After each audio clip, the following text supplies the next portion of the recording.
Kalau misalkan ibu belikan suami baju karena suami pelit kepada dirinya sendiri, baju robek-robek, masih dipakai, sampai nggak merhatiin penampilan, berarti boleh, asalkan yang berkewajiban membayar adalah suami. Saya utangin dulu. Di situ ada unsur tolong menolong. Yang tidak boleh itu bagaimana? Ketika akadnya tidak jelas. Ngutangnya berapa, disuruh bayarnya berapa. Nggak jelas di awal. Sebenarnya permasalahannya pada akad. Majelis pertama kali, Bu, saya minjemin sekian, set, nanti bayarnya sekian. Itu tuh boleh. Kalau sudah saling setuju dengan perjanjian itu. Dengan perjanjian itu. Karena kadang kebutuhan kan nggak kayak nggak terkira gitu. Kadang kita butuh kerja, itu butuh pakai kendaraan. Nah, butuh pakai kendaraan. Kalau misal nggak pakai kendaraan, misal perjalanan bisa sampai 5 jam. Harus pakai kendaraan. Nah, kita butuh kendaraannya tapi belum punya uangnya. Nah, otomatis kita ambil kredit. Yang penting akad di awal sudah jelas kan, kalau kredit biasanya udah muncul semua ya Bu ya. Terus dihitung kita totalnya nanti bayarnya berapa, itu udah jelas, berarti itu tidak apa-apa. Oke, gimana kalau misal kita pinjam ke orang 10 juta, perjanjiannya 1 bulan 1 juta bayarnya.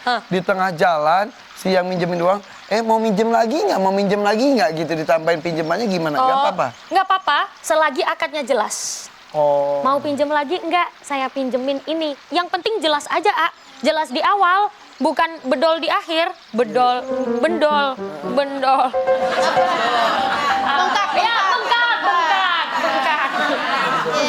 Biasanya kan ibu-ibu juga gitu, panci, daster semuanya kredit. Sampai ke sendok-sendok mama neneng gitu juga. Oh, sampai sendok? Iya. Ya Bu, sampai sendok Bu. Iya, daster itu di kredit. Iya bener.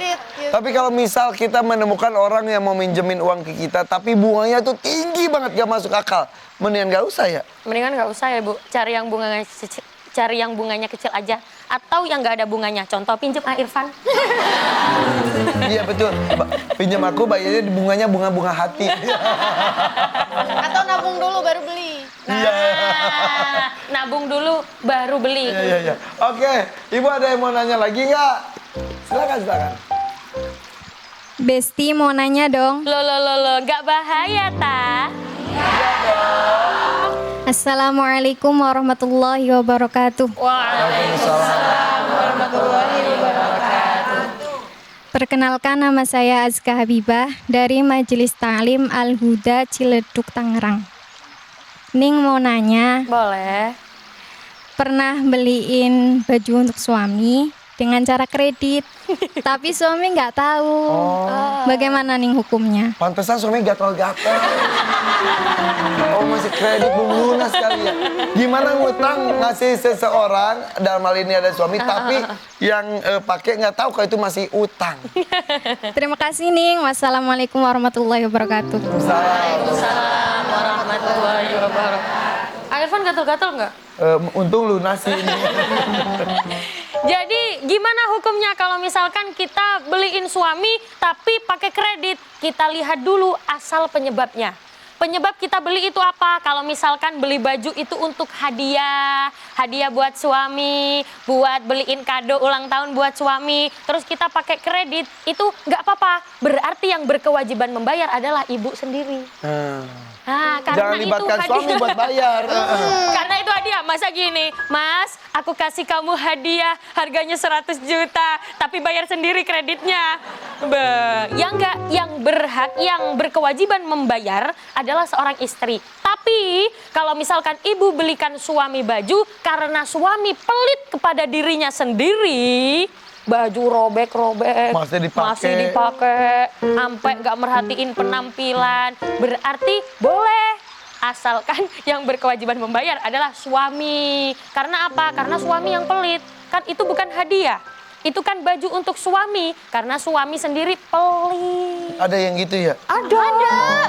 Katanya sama temen neneng, nge-MC di sini. Oh, pakai baju biru ya? Iya. Mana di sini satu-satunya suami saya. Semuanya bu ibu semuanya. Oke, seperti itu ya. Ya, Tapi nggak perlu terus terang ke suami mengenai utangnya itu kalau bisa hadiah. Hadiah tidak perlu, tidak apa-apa. Malah jangan, malah nanti kasihan suaminya. Lah, Bu, kepikiran. iya, nggak usah lah Bu, kasih hadiah, orang nggak punya uang, kan gitu. Oke, sip. Ngertos Bu? Sampun paham, geng. Ibu yang di studio, yang di rumah, bapak-bapak juga katanya tiap pagi sekarang tuh ada aktivitas baru, nonton RCTI. Di bunga-bunga hati. Lihat dulu, pasti mau. Bentar ya Ning ya.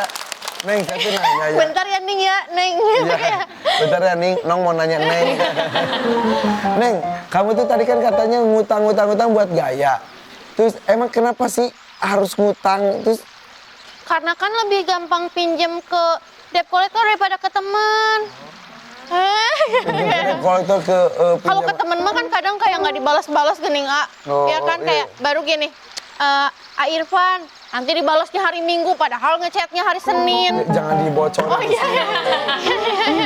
Iya. Terus kalau misalnya di pinjaman online biasanya mah lebih cepat, terus kan gampang gitu transaksinya, syarat-syaratnya teh kayak tinggal foto cekrek gitu zaman sekarang mah. Bayarnya yang susah. Bayarnya yang susah. Neng baru nyadar kayak fotonya gampang, bayarnya susah. Gitu. Gimana dong Ning? Nah, justru itu godaannya loh, Irfan. Karena gampang. Karena gampang. Memang sengaja dipermudah biar banyak yang pinjem. Karena Dan kalau ke temen kan tahu kan nenek nggak pernah bayar utang. ada catatannya dari rekornya. Dari tahun lalu belum dibayar. Oke, monggo Ning. Masih semangat ya, Bu? Masih dong.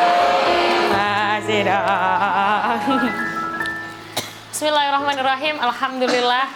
Soal hutang piutang ini ternyata relate sekali dengan kehidupan kita. Bahkan kalau di dalam Al-Quran, perlu ibu-ibu tahu, ayat yang paling panjang di dalam Al-Quran, Al-Baqarah ayat 282, ternyata itu bahas tentang hutang. Saking berbahayanya hutang, hutang itu ditulis paling panjang di dalam Al-Quran. Saya bacakan sedikit. A'udzu billahi minasyaitonir rajim. Bismillahirrahmanirrahim. Ya ayyuhalladzina amanu idza tadayantum bidainin ila ajalin musamman faktubu wal yaktub bainakum katibun bil adl. Wahai orang-orang yang beriman, apabila kamu berhutang piutang untuk waktu yang ditentukan, maka kamu mencatatnya. Ibu-ibu kalau utang dicatat apa enggak? Enggak. Dilupakan. Baru dicatat, dilupa-lupain. Maka hendaklah kamu mencatatnya, hendaklah seorang pencatat di antara kamu menuliskannya dengan benar. Jadi catatan itu buat bukti, Bu.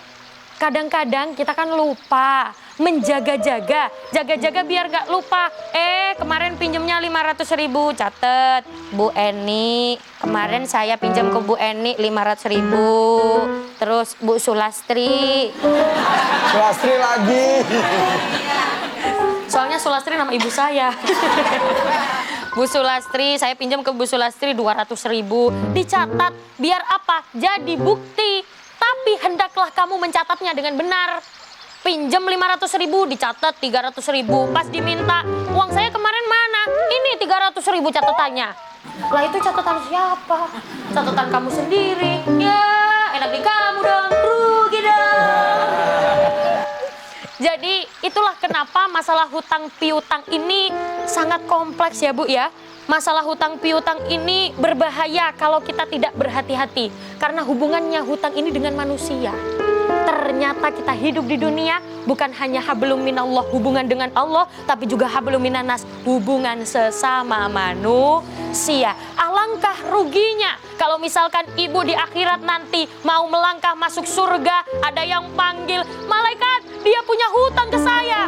Jangan dimasukkan ke surga dia, saya nggak terima. Tolong ambil amalnya sesuai dengan hutang yang dia pinjam kepada saya. Na'udzubillahimin. Yang asalnya mau masuk surga, dikurangin pahalanya gara-gara utang gak bayar, ternyata gak jadi masuk surga. padahal wajahnya udah ahli surga. Kalau nggak ngutang. Kalau hutang tapi dibayar tepat waktu, nyatetnya juga tepat waktu, insya Allah semuanya ahli surga semuanya. Amin Allahumma amin. Sampun paham ye? Ning, tapi tadi masalah mencatat utang itu, yang mencatat itu yang berhutang atau yang mengutangkan? Dua-duanya. Biar apa? Atau kita buat kayak biasanya surat perjanjian gitu, Oke. Nah, itu lebih pas. Misal, aku Umi Laila pinjam ke, janganlah, Irfan aja. Irfan. Irfan pinjam uang ke Umi Laila. Saya, Irfan Hakim, pinjam uang ke Umi Laila 500.000. Buat beli makan burung. Biasanya kan gitu Irfan mah. Ya kan, kan banyak peliharaannya. Akan dibayar dalam berapa lama? Dan berjanji dibayar pada tanggal sekian. Nah, ada tanda tangan 2 orang, Umi Laila dan Irfan Hakim begitu. Atau sekarang bisa bikin video, Gimana? Video bareng-bareng. Halo, saya kayak Jangan, video jangan, klarifikasi, kayak video klarifikasi itu. Ntar kita dilibatin lagi disuruh bayar utang juga. Iya, iya, iya.